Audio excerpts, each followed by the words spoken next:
Buenas noches, hermanos y hermanas, amigos, amigas, aquí en la parroquia de la Ascensión de la Iglesia Española Reformada Episcopal de la Comunión Anglicana, el que os habla el reverendo Miguel Ángel Pino. Damos comienzo a nuestro oficio vespertino.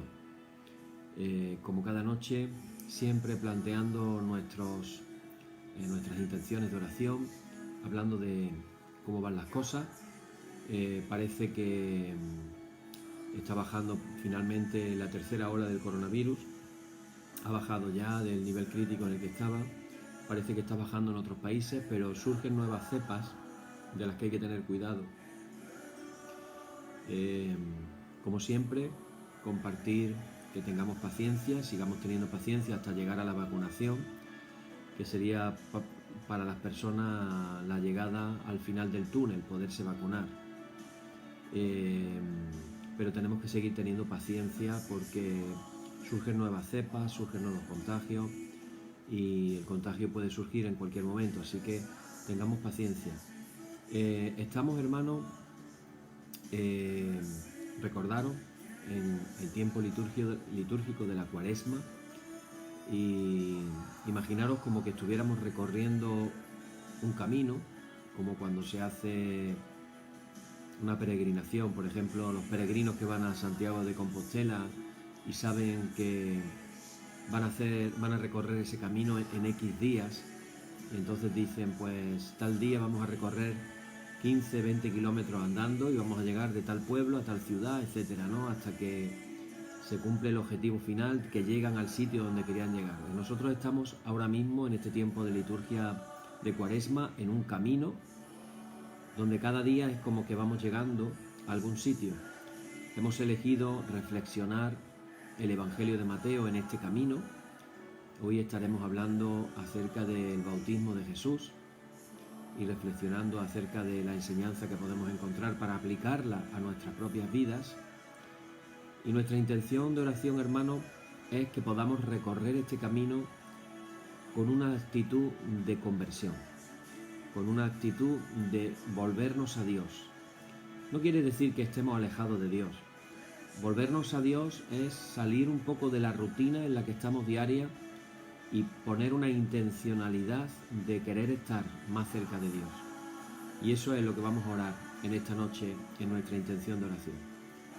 Padre del cielo, que nos has prometido que cuando nos acercamos a ti, tú te acercas a nosotros, en esta noche queremos pedirte la gracia de que pongas en este camino que estamos recorriendo de Cuaresma, que pongas en nosotros, Señor, un espíritu de conversión y de fe en el Evangelio.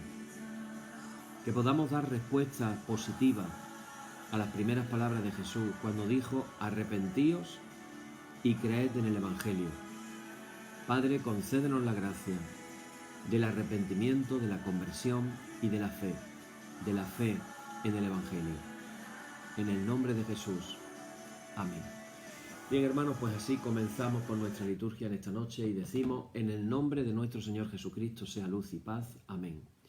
Desde el nacimiento del sol hasta donde se pone, sea alabado el nombre del Señor, sea el nombre del Señor bendito desde ahora y para siempre.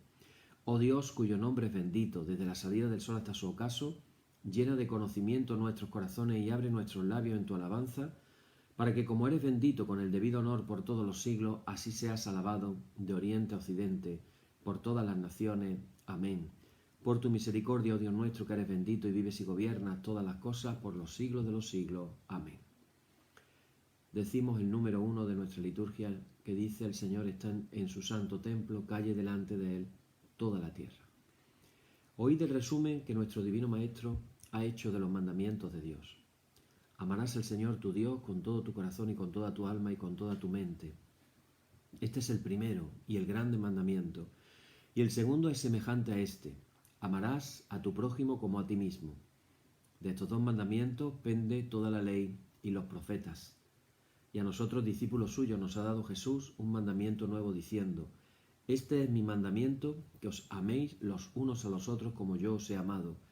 En esto conocerán todos que sois mis discípulos, si tuviereis amor los unos con los otros. Oremos, hermanos. Señor Jesucristo, sin cuya ayuda nada podemos hacer, vive en nosotros y capacítanos con tu gracia para que, llevando mucho fruto, demos gloria al Padre Celestial. Amén.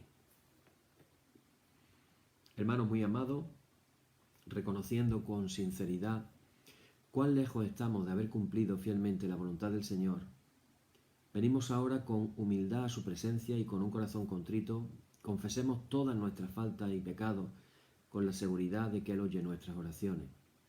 Y oramos, hermanos, todos juntos, diciendo: Padre omnipotente y misericordioso, la confusión y la vergüenza no nos deja levantar nuestro rostro en tu presencia. Por eso, con humildad y dolor de corazón, confesamos que nos hemos desviado de tu sendero y como ovejas perdidas hemos andado descarriados fuera de tus caminos. Hemos seguido desordenadamente las intenciones y deseos de nuestro propio corazón. Hemos roto tus santos mandamientos. Además de no hacer lo que debíamos, hemos hecho lo que no estaba bien hacer, y no hay en nosotros salud. Por eso, Señor, ten misericordia de nosotros, pobres pecadores. Perdona, oh Dios, a los que confiesan sus culpas, restaura a los que se arrepienten, según tus promesas declaradas a toda la humanidad, en Jesucristo nuestro Señor. Amén. El Señor Jesucristo, que tiene el poder de perdonar pecados sobre la tierra y que no excluye al pecador que a Él acude para salvación, oiga vuestros ruegos, perdone todos vuestros pecados y os conceda su Santo Espíritu para que vuestra vida sea de aquí en adelante pura y santa, hasta que seáis recibidos en el goce de su eterna gloria en las mansiones del Padre Celestial. Amén. El Señor sea siempre con vosotros y con tu espíritu. Tú eres mi Dios y protector. ¿Por qué me rechazaste? ¿Por qué debo andar triste y perseguido por mis enemigos? Que tu verdad sea nuestra luz. Dios mío, tú sabes que soy inocente, defiéndeme de los que no te aman, pues solo mienten y hacen lo malo. Gloria y honor al Padre y al Hijo y al Espíritu Santo, por los siglos de los siglos. Amén. Señor, abre nuestros labios y nuestra boca anunciará tu alabanza. Vamos a abrir las Biblias ahora para leer un salmo. Todas las noches leemos un salmo. Ayer leíamos el Salmo 84. Y hoy vamos a leer un salmo muy pequeñito, el 87, que dice así. Dice: su cimiento está en el monte santo. Ama el Señor las puertas de Sión más que todas las moradas de Jacob. Cosas gloriosas se han dicho de ti, ciudad de Dios. Yo me acordaré de Raad y de Babilonia. Entre los que me conocen, he aquí Filistea y Tiro con Etiopía, este nació allá, y de Sión se dirá, este y aquel han nacido en ella, y el Altísimo mismo la establecerá. El Señor contará al inscribir a los pueblos, este nació allí. Y cantores y tañedores en ella dirán, todas mis fuentes están en ti. Gloria y honor al Padre y al Hijo y al Espíritu Santo por los siglos de los siglos. Amén. Que todas nuestras fuentes estén en el Señor. Bien, hermanos, pues continuamos con nuestro estudio y meditación en este camino que hemos comentado al principio del oficio, donde estamos hablando de este recorrido de todos estos días de la Cuaresma como tiempo de conversión, de volvernos, de acercarnos más a Dios, de meditación, de hacer obras de misericordia, actos de amor, actos de arrepentimiento, como hacemos todas las noches en nuestro oficio, pidiéndole perdón al Señor por nuestros pecados también, y sobre todo queriéndonos dejar transformar por el Espíritu Santo para que cada día podamos parecernos más a Jesús. El pasaje que vamos a leer hoy se encuentra en Mateo capítulo 3. Vamos a leer unos pocos versículos nada más. Mateo capítulo 3, versículo del 13 al 17, y nos va a narrar el bautismo de Jesús. Dice: fue Jesús desde Galilea al Jordán y se presentó a Juan para que lo bautizara. Pero Juan intentaba disuadirlo diciéndole: ¿soy yo el que necesito que tú me bautismes y tú acudes a mí? Jesús le contestó: déjalo ahora, está bien que cumplamos aquí así todo lo que Dios quiere. Entonces Juan se lo permitió. Apenas se bautizó Jesús, salió del agua, se abrió el cielo y vio que el Espíritu de Dios bajaba como una paloma y se posaba sobre él. Y vino una voz del cielo que decía: este es mi Hijo amado, mi predilecto. Este es el pasaje que tenemos, lo hemos leído en una en una versión, como estoy utilizando estas noches, diferentes versiones, para que podamos verlo de diferentes perspectivas.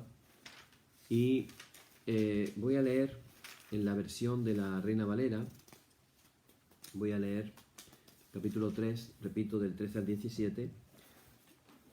Voy a leerlo, la última parte sobre todo. Dice el versículo 17, dice: y hubo una voz de los cielos que decía: este es mi Hijo amado, en quien tengo complacencia. Bueno, la verdad es que este pasaje cortito nos habla de la experiencia de Jesús acerca del bautismo. Antes de comenzar a meditar en él, yo quiero recordar que evidentemente la razón por la cual se escribieron los evangelios era una razón para enseñanza, para catequesis, para evangelización. Y daros cuenta de que cuenta la tradición que, por ejemplo, el Evangelio de Marcos, que no se usaba tanto como el Evangelio de Mateo, de 16 capítulos tan solo, cuenta la tradición que muchas veces se leía en alguna de las reuniones cristianas, puesto que los 16 capítulos más o menos tardaban aproximadamente 1 hora en leerlo. Entonces, claro, si tú lees dándole un sentido a la lectura, no con monotonía, sino haciendo una lectura agradable, que permita que las personas puedan irse imaginando lo que se va leyendo y hacerlo de una manera pausada, pues si lo pensamos fríamente, el Evangelio de Marcos sería como una especie de predicación de 1 hora de duración nada más. Claro, cuando uno estudia en profundidad los Evangelios, uno se da cuenta de que esto no se escribió así de la noche a la mañana, deprisa y corriendo, sino que además de, por supuesto, el trabajo de los que lo escribieron, está también la inspiración que nosotros los cristianos vemos del Espíritu Santo en las manos de la persona que escribía. Es decir, hay una mezcla humana y divina. La mezcla humana son la mente y las manos de los que lo escribieron, pero también está la inspiración divina del Espíritu Santo. El personaje principal, hermano, de los evangelios, por supuestísimo, no hace falta que lo diga, es Jesús. Pero nosotros como cristianos, si somos cristianos, algo que nos tiene que caracterizar, evidentemente, y esto pareciera algo así como que no habría ni que decirlo, pero es importante que lo digamos y lo recordemos. Los cristianos somos seguidores de Jesús. ¿Qué significa ser seguidor de Jesús? Pues ser seguidor de Jesús es ser un discípulo de Jesús. ¿Y cuál es la misión del discípulo con respecto al maestro? Aprender. Entonces, ¿nosotros qué somos? Aprendices de Jesús. Imaginaros que hace años existía la figura de los aprendices. Por ejemplo, cómo se aprendía hace años a ser un electricista, porque con una edad, vamos a decir, de unos 14, 15 años, uno empezaba a trabajar de aprendiz. Y entonces el oficial, el que se sabía la profesión, se encargaba de enseñarte lo que él sabía hasta que tú te convertías en un oficial de esa profesión. Así se ha aprendido a ser albañil, a ser fontanero, a ser electricista, a ser pintor de coches, mecánico, hasta que salieron las escuelas de formación profesional que entonces enseñaban esas profesiones. Pero siempre se ha dicho que la práctica en ese tipo de cosas evidentemente es la mejor escuela para poder aprender. Nosotros somos aprendices de Jesús. Es decir, estamos leyendo el Evangelio no solamente para adquirir información o hacer una meditación, sino que lo que queremos es aprender del camino que Jesús recorrió. Y él dijo en una ocasión: el que quiera seguirme, niéguese a sí mismo, tome su cruz de cada día y sígame. Es decir, seguir a Jesús no es algo así, vamos a decir, simple y gratuito. Implica de parte nuestra que tenemos que hacer cambios. Entonces, daros cuenta de que en el Evangelio de Juan, ahora que vamos a hablar del bautismo de Jesús, hay un personaje judío, vamos a decir de alto standing, que se llamaba Nicodemo, que durante la noche, para que no lo descubrieran otras personas y lo relacionaran con Jesús, se planta a hacerle unas preguntas a Jesús. Rabí, sabemos que tú has venido de Dios, porque nadie puede hacer las cosas que tú haces si no ha venido de Dios. Ahí inicia una conversación con este Nicodemo Jesús, y ahí se habla del nuevo nacimiento. El que no naciere del agua y del Espíritu no podrá ver el reino de Dios.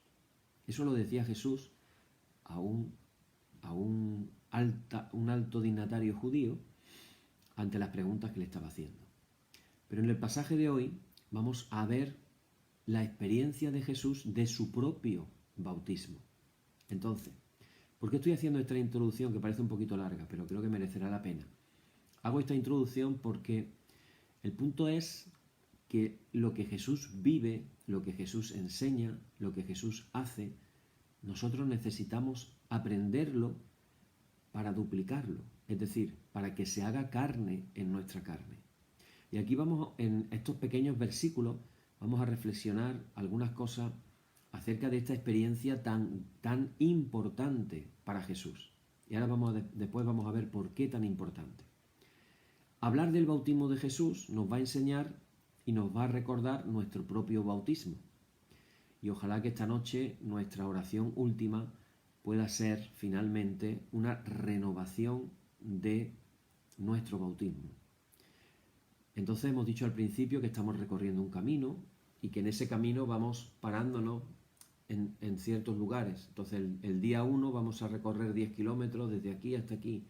El día 2 vamos a recorrer 10 kilómetros desde aquí hasta aquí. Bueno, pues hoy hemos llegado al punto en el que necesitamos renovar nuestro bautismo en este recorrido que estamos haciendo. Bueno, pues lo primero que aprendemos de Jesús, estamos aprendiendo de nuestro Maestro. En este pasaje, hermanos y hermanas, podríamos definirlo de una manera tan sencilla que ya lo hemos hablado. Hemos hablado del bautismo de Jesús cuando hablábamos de Jesús en la aproximación histórica.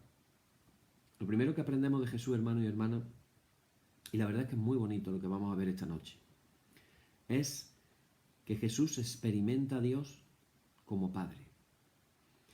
Hay una teóloga alemana, teóloga y psicoterapeuta, se llama Anna, bueno, en realidad es Hannah, porque en alemán, Hannah Wolf, ella afirma en uno de sus trabajos que Jesús, fijaros, para que nos situemos en lo que ella dice. Ella dice, Jesús ha sido la primera persona en la historia que ha vivido y comunicado. Fijaros la importancia de esta frase.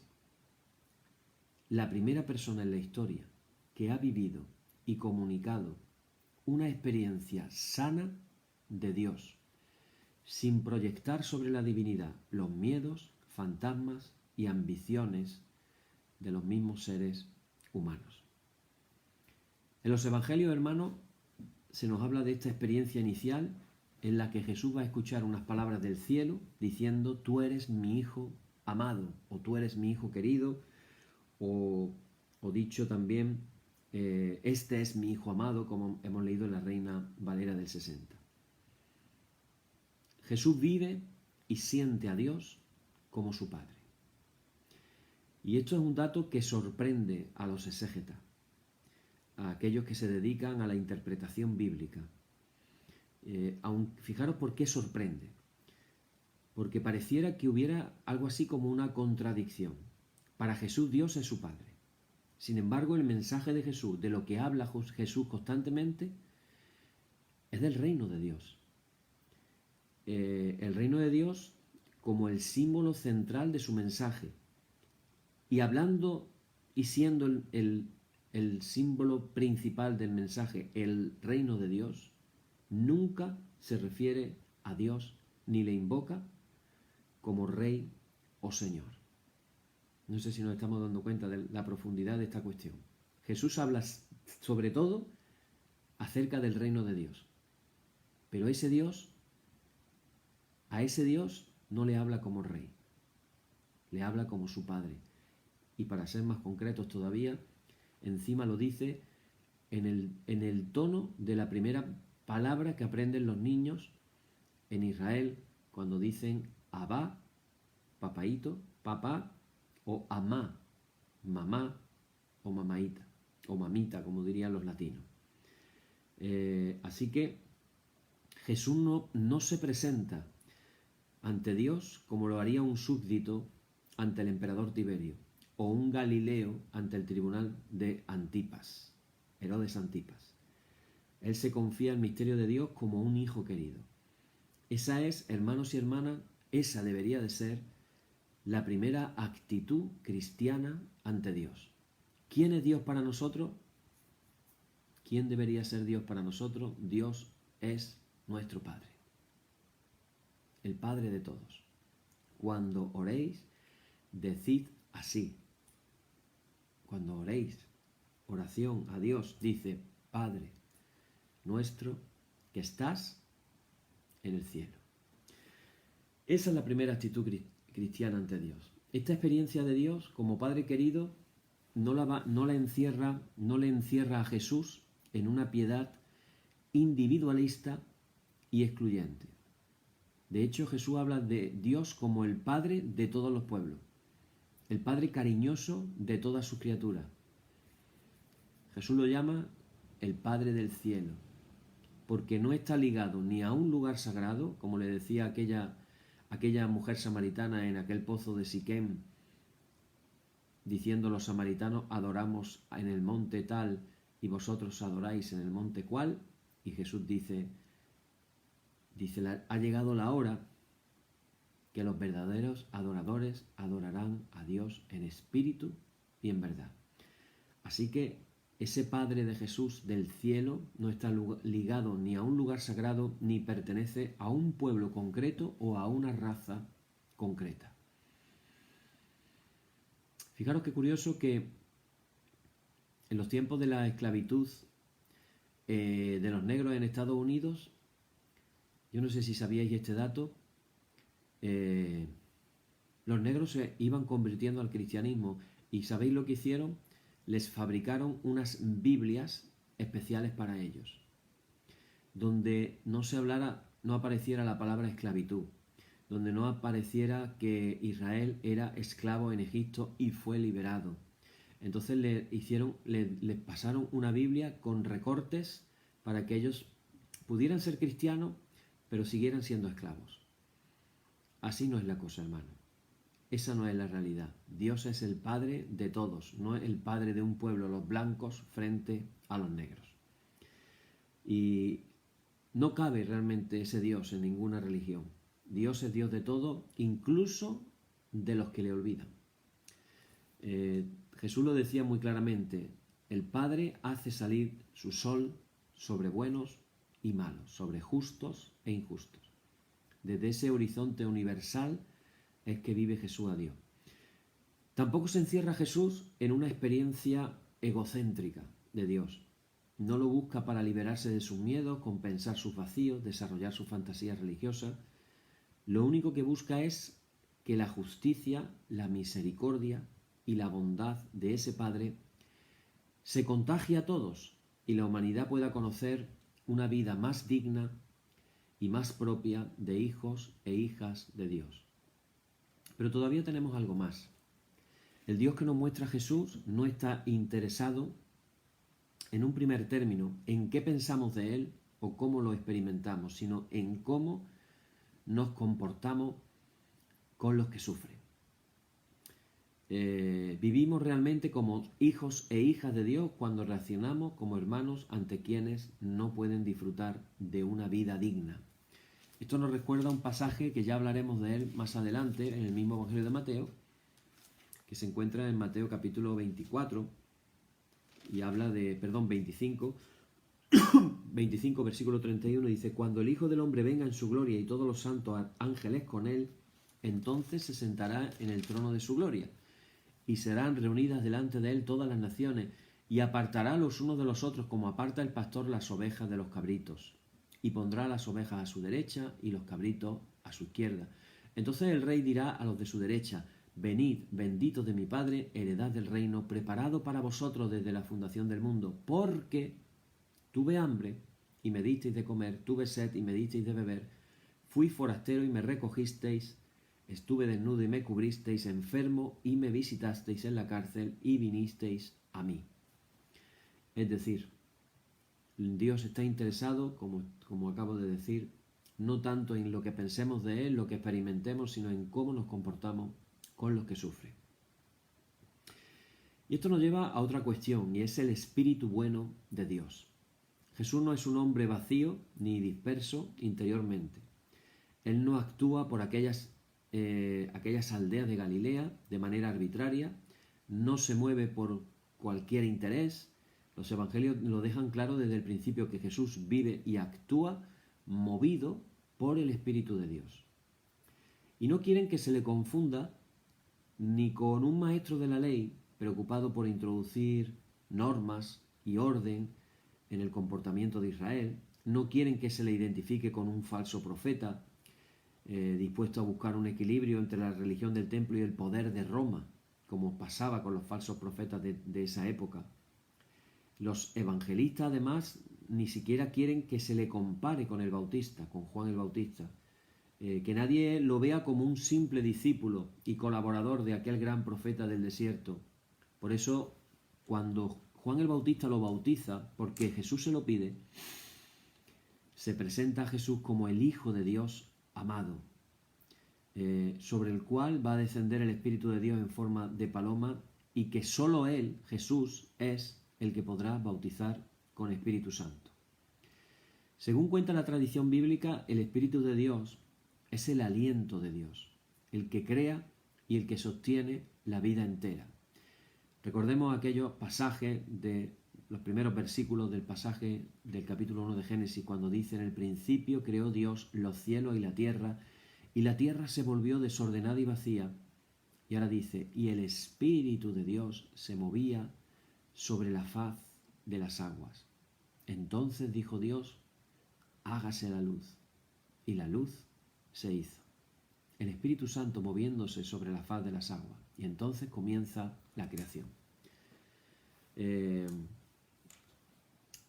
Ese aliento de Dios, repito, que crea y sostiene la vida entera.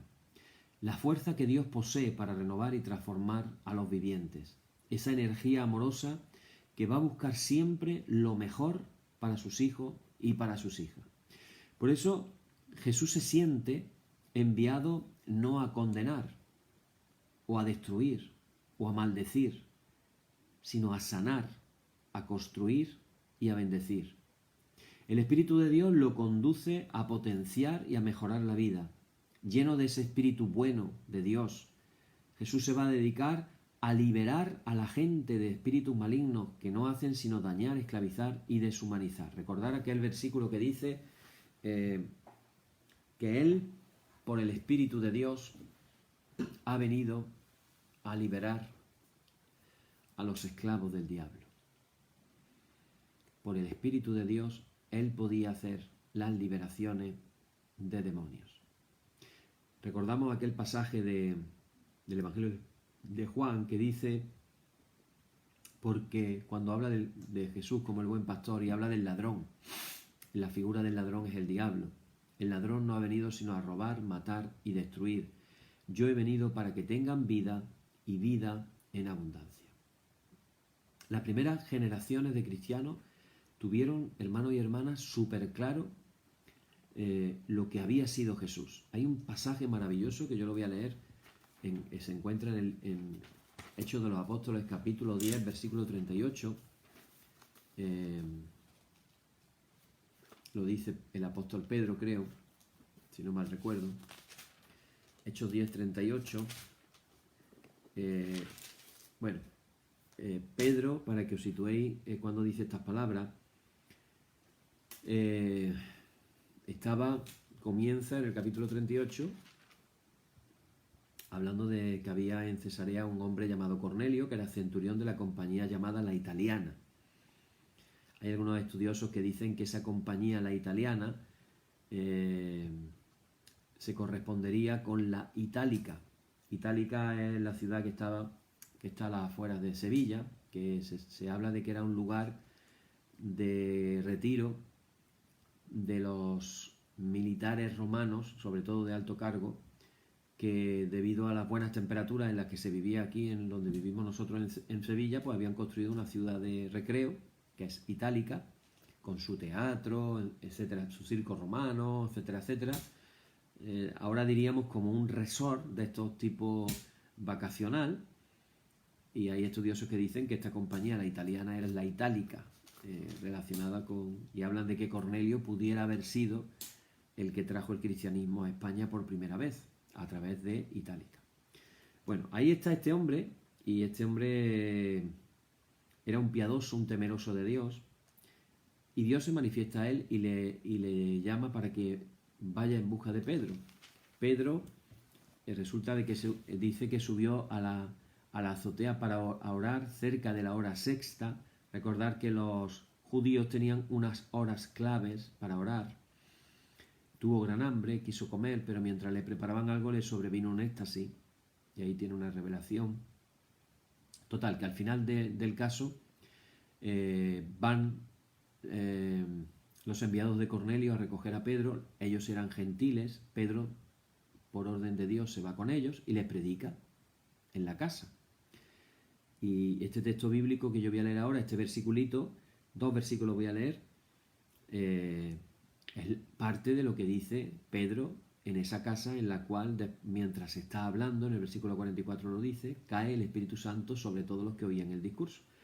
En el versículo 37 dice: vosotros sabéis lo que se divulgó por toda Judea, comenzando desde Galilea, después del bautismo que predicó Juan.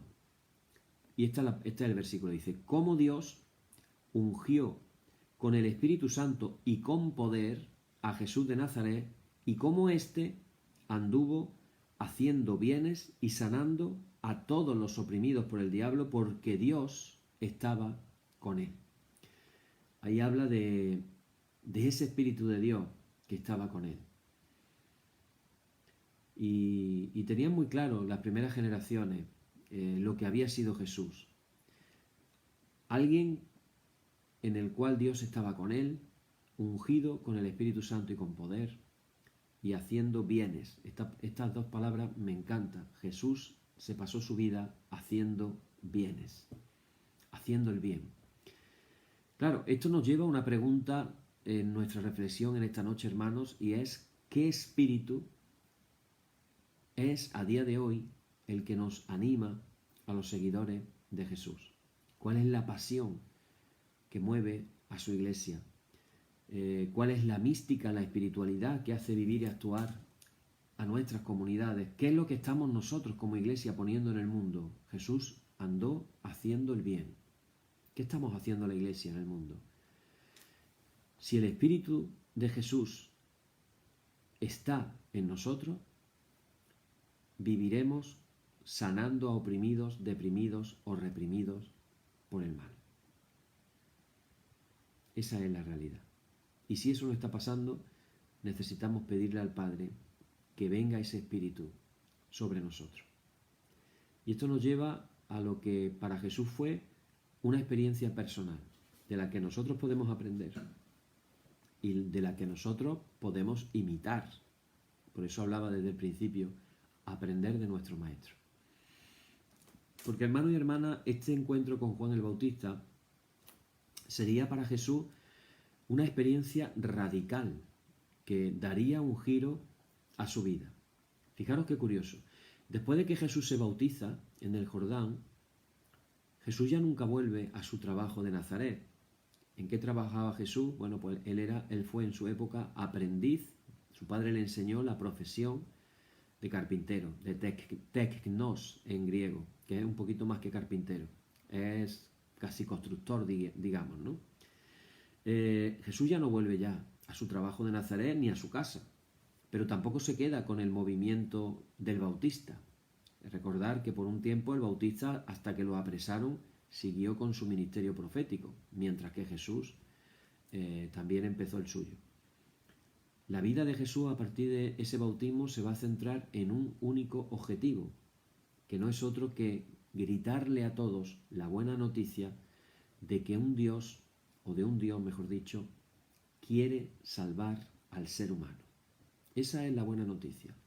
Dios quiere salvar al ser humano.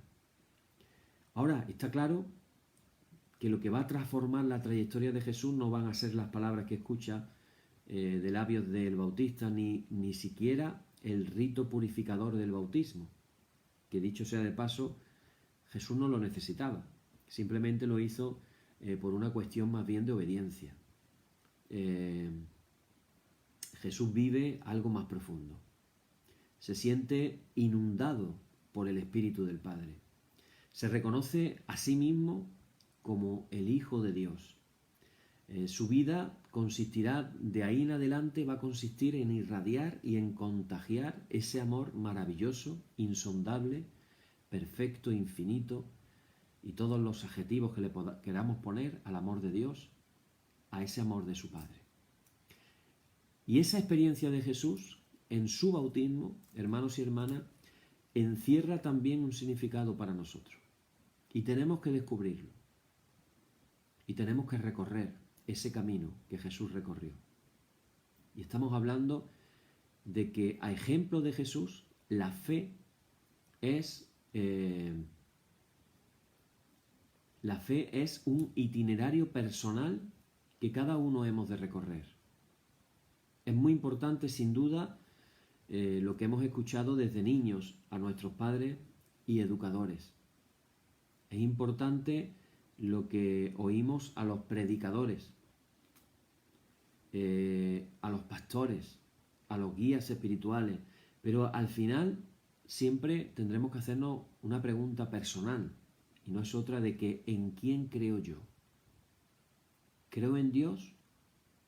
¿Yo creo en Dios? ¿O creo en el Dios del que me hablan los otros? Y repito, y por eso hice la introducción un poquito más larga, cada uno de nosotros necesitamos recorrer el camino de manera personal. Por eso me encanta ese pasaje, que ya llegaremos a él, todavía no, pero ya llegaremos, cuando Jesús le pregunta a sus discípulos, ¿quién dice la gente que es el Hijo del Hombre? Y ahí empiezan los discípulos a decir, bueno, pues unos dicen que Jeremías, otros dicen que Elías, otros dicen que Juan el Bautista. Y ahora viene la pregunta clave. Y entonces Jesús les dice, ¿y vosotros? ¿Quién decís que soy yo? Y esa pregunta nos la hace, ese es nuestro recorrido de fe personal. ¿Quién es Jesús para mí? No lo que te cuenta el predicador, el pastor, el líder. No. O lo que tú lees en libros. ¿Quién es para ti Jesús? Pedro, que evidentemente, aunque queramos negarlo, era uno de los apóstoles principales, o era apóstol principal por lo menos en el sentido de que aparecía siempre el primero en la lista y era el primero en hacer todas las cosas, tanto lo bueno como lo malo, pero el primero ahí estaba. Pedro dice, tú eres el Cristo, el Hijo del Dios viviente. Y entonces Jesús lo mira a Pedro y le dice, bienaventurado eres, Simón, hijo de Jonás, porque esto no te lo reveló carne ni sangre, sino mi Padre que está en los cielos. Y tú, fíjate ahora viene una parte curiosa. Entonces Jesús dice, y tú eres Pedro.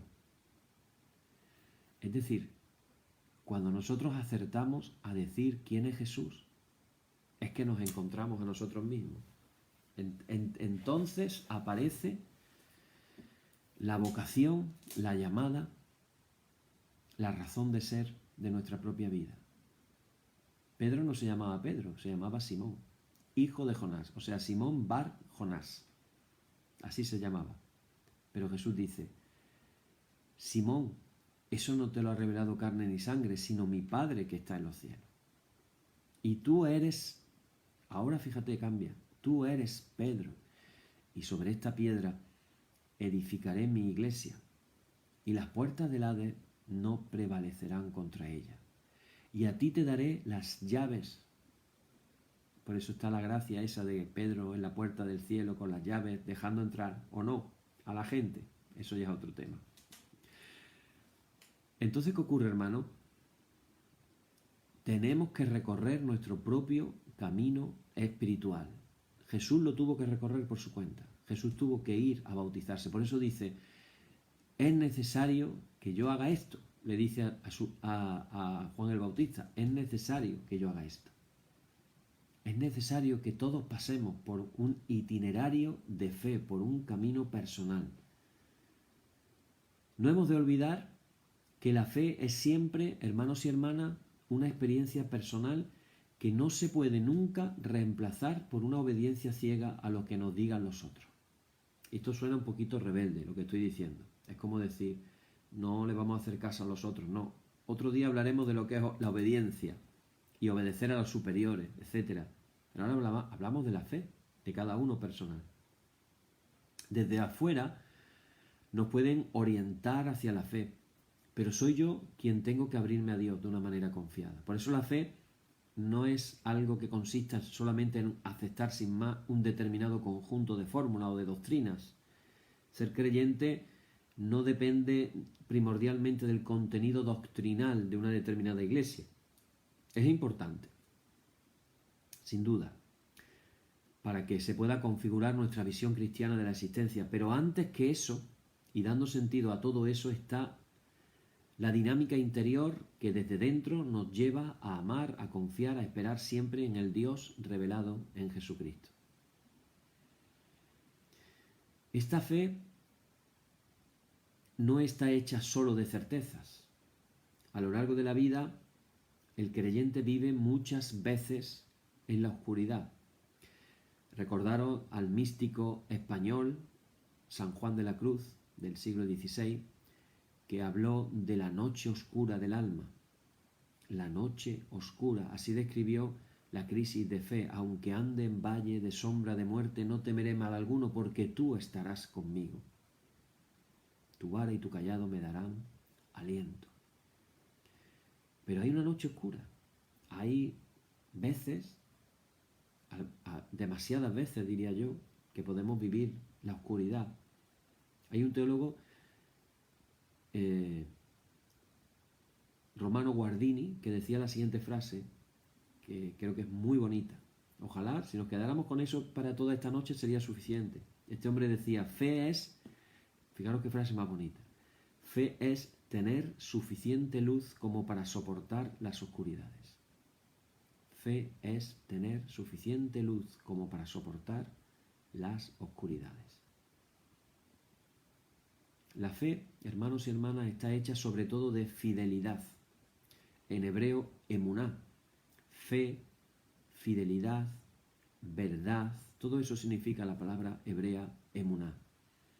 El verdadero creyente sabe creer en la oscuridad lo que ha visto en momentos de luz.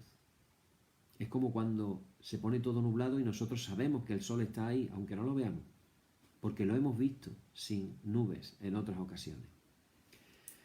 Siempre el verdadero creyente seguirá buscando a ese Dios que está más allá de todas nuestras fórmulas claras o oscuras. Decía Henry de Lubac, decía, las ideas que nosotros nos hacemos de Dios son como las olas del mar, sobre las cuales el nadador se apoya para superarlas. Y esto nos lleva ya al final de esta noche, que es el momento en el que hablar de la renovación del bautismo. La mayoría de los cristianos, hermanos, hermanas, que escuchan este oficio, tanto aquí en vivo en Facebook como luego en YouTube, son personas que han tenido la experiencia del bautismo. El bautismo de Jesús está considerado por los historiadores como uno de los hechos mejor atestiguados por los evangelistas. Jesús viene a solidarizarse con el movimiento de conversión que había promovido Juan el Bautista y por eso lo recibe de sus manos. Pero luego, al salir de las aguas del Jordán, a diferencia de otros, Jesús vive una experiencia que lo va a impulsar a marchar hacia Galilea para comenzar su propia misión. Es decir, hay una relación entre el bautismo y la misión. Jesús no empieza su misión hasta después del bautismo. Esto nos lleva, hermanos, a renovar los votos del bautismo creyendo en la nueva misión que Dios tenga para cada uno de nosotros. Y es que en las primeras comunidades cristianas se habla del bautismo de agua practicado por Juan el Bautista, pero se habla también del bautismo del Espíritu que introduce Jesús. Y lo dijo el mismo Bautista, dijo, yo a la verdad bautizo con agua, pero hay uno que viene tras de mí muy superior, mayor que yo, que no soy digno de sujetarle las sandalias, dice en un evangelio, en otro dice de desabrocharle la sandalia o atarle la sandalia, dice, ese os bautizará con Espíritu Santo y fuego. Por eso, al bautizarse, los primeros cristianos no lo hacían para convertirse en discípulos de Juan el Bautista, sino para significar su adhesión al Evangelio, su apertura al Espíritu de Jesús y su entrada en la comunidad creyente. Naturalmente, como dijimos al principio cuando iniciábamos el tema de la Cuaresma, la costumbre de los primeros siglos era formar durante este tiempo de una manera especial a los catecúmenos, a los que iban a bautizarse, preparándolos para que la vigilia de Pascua, el sábado de Pascua, la vigilia, esa vigilia del sábado al domingo, que se culmina celebrando la resurrección de Jesús, en esa noche fueran bautizados. Pero en esa noche los ya bautizados también renovaban sus votos. Y ojalá, hermano, que nosotros podamos hacer, antes de irnos a la cama, podamos hacer esa oración especial en esta noche. Repito que los cristianos no se bautizaban para adherirse al movimiento de Juan el Bautista, sino para significar que se adherían al Evangelio, abriéndose también al Espíritu de Jesús y entrando a formar parte de la comunidad creyente.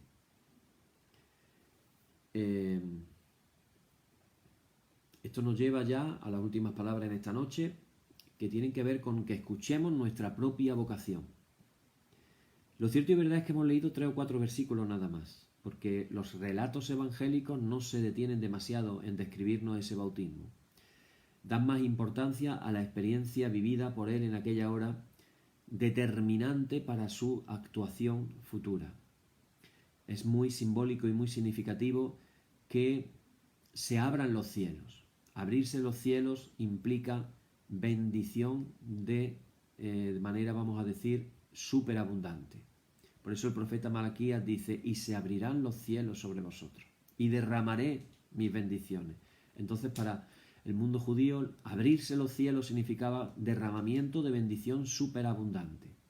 Y se abren los cielos cuando Jesús se bautiza, y ahí aparece la voz del Padre y el derramamiento del Espíritu Santo. Una experiencia realmente, repito, que es importante que lo tengamos en cuenta esta noche, que determina su actuación futura. Por eso hemos dicho, no vuelve a su casa de Nazaret desde entonces, ya no vuelve a su casa, tampoco se queda entre los discípulos del Bautista.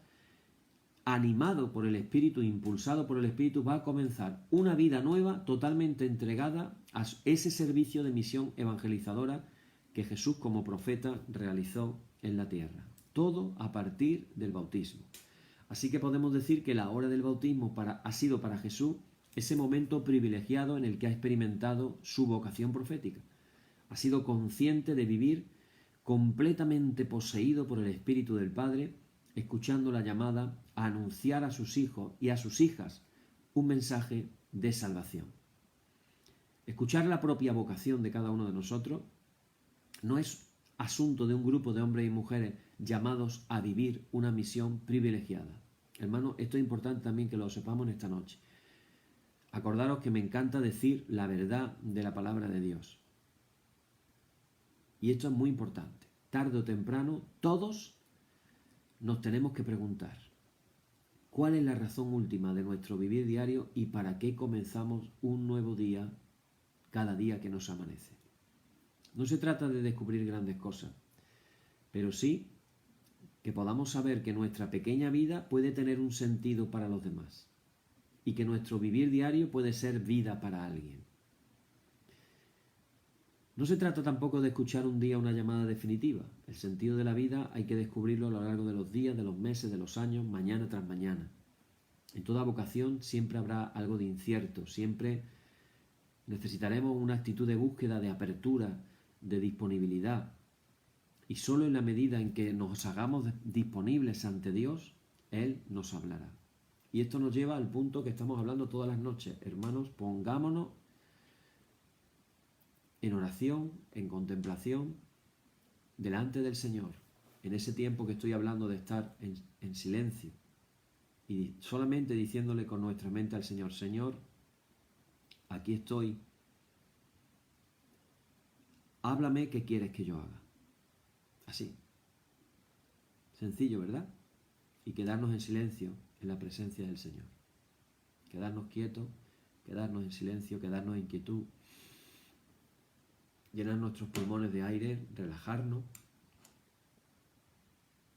y querer experimentar la presencia de Dios de una manera especial, tener la convicción, la fe de que cuando nos acercamos a Él, Él se acerca a nosotros, teniendo la convicción de que si nosotros tenemos un interés por acercarnos a Dios, dice que el Espíritu Santo nos anhela a nosotros. Esto me recuerda, hermanos y hermanas, a ese padre bueno de la parábola del hijo pródigo del Evangelio de Lucas, que mirando de lejos vio venir a su hijo y salió corriendo a su encuentro y lo besó y lo abrazó. Dios nos espera más a nosotros que lo que nosotros pensamos y deseamos de estar con Él. Así que,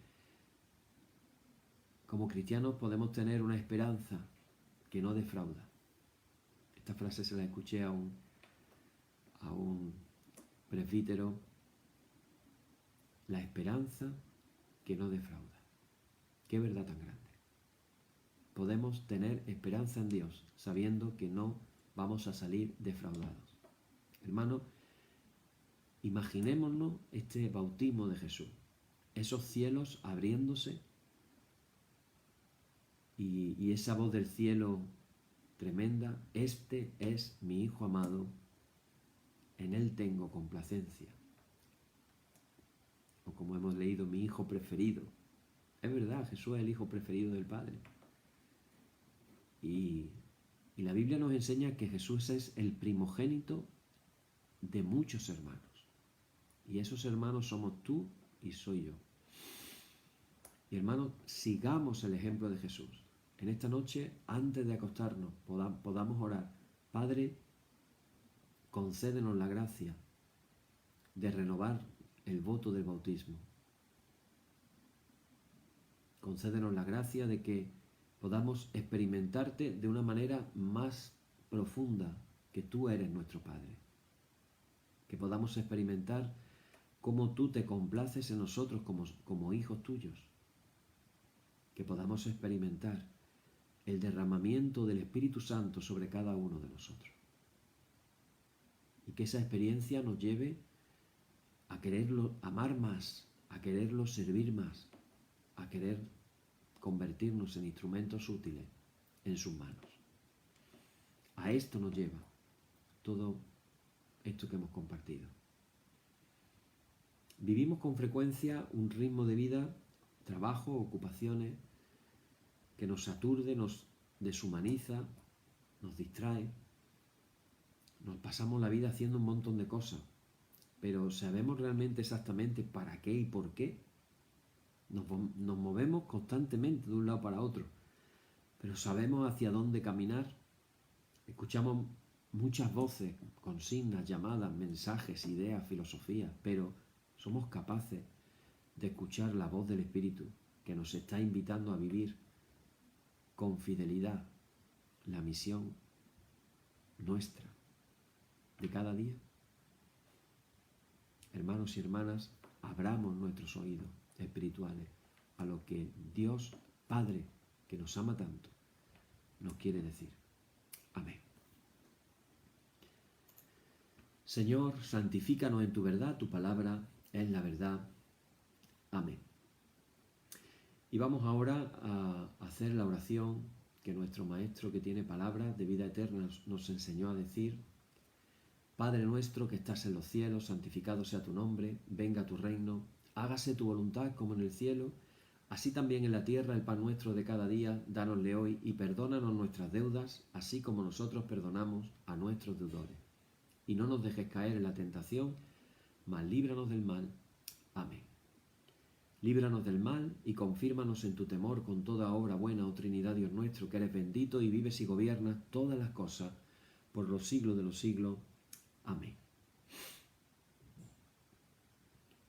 Señor, muéstranos tu misericordia y danos tu salud, llena a tus ministros de virtudes y da alegría a tu pueblo escogido. Acuérdate siempre de esta congregación que tú has poseído desde el principio. Oh Dios, purifica nuestros corazones y no quites de nosotros tu Santo Espíritu. Por la tarde, de mañana y al mediodía justo es, oh Señor, que te alabemos, Señor Dios omnipotente, que de la tarde, la mañana y el mediodía has hecho un día solo y has mandado al sol que conozca su ocaso. Abre, te rogamos, las tinieblas de nuestros corazones y brillando tú en ellos te conozcamos como Dios verdadero y luz eterna. Amén. Por tu misericordia, oh Dios nuestro, que eres bendito y vives y gobiernas todas las cosas por los siglos de los siglos. Amén. Hermanos y hermanas, la solemnidad ha terminado. En el nombre de nuestro Señor Jesucristo sean aceptadas con paz nuestras peticiones y alabanza. Gracias sean dadas a Dios. Amén. Y la paz que al subir a los cielos dejó Jesús a sus discípulos sea siempre con vosotros en toda su plenitud. Y la bendición de Dios el Padre Omnipotente y del Hijo y del Espíritu Santo descienda sobre vosotros y more en vosotros eternamente. Amén. Bien, hermanos, pues hasta aquí llegamos en nuestro oficio vespertino de esta noche. Mañana continuaremos. Mañana tendremos el pasaje del Evangelio de Mateo que estamos reflexionando de las tentaciones de Jesús, porque Jesús, después de ser bautizado, fue llevado al desierto por el Espíritu. Así que, hermanos, mañana vamos a tocar ese tema con tranquilidad, vamos a seguir aprendiendo y que el Señor os bendiga muchísimo, que la palabra de Dios sea sembrada en nuestros corazones y que Él pueda transformarnos por el poder de su Espíritu Santo. Amén. Hasta mañana.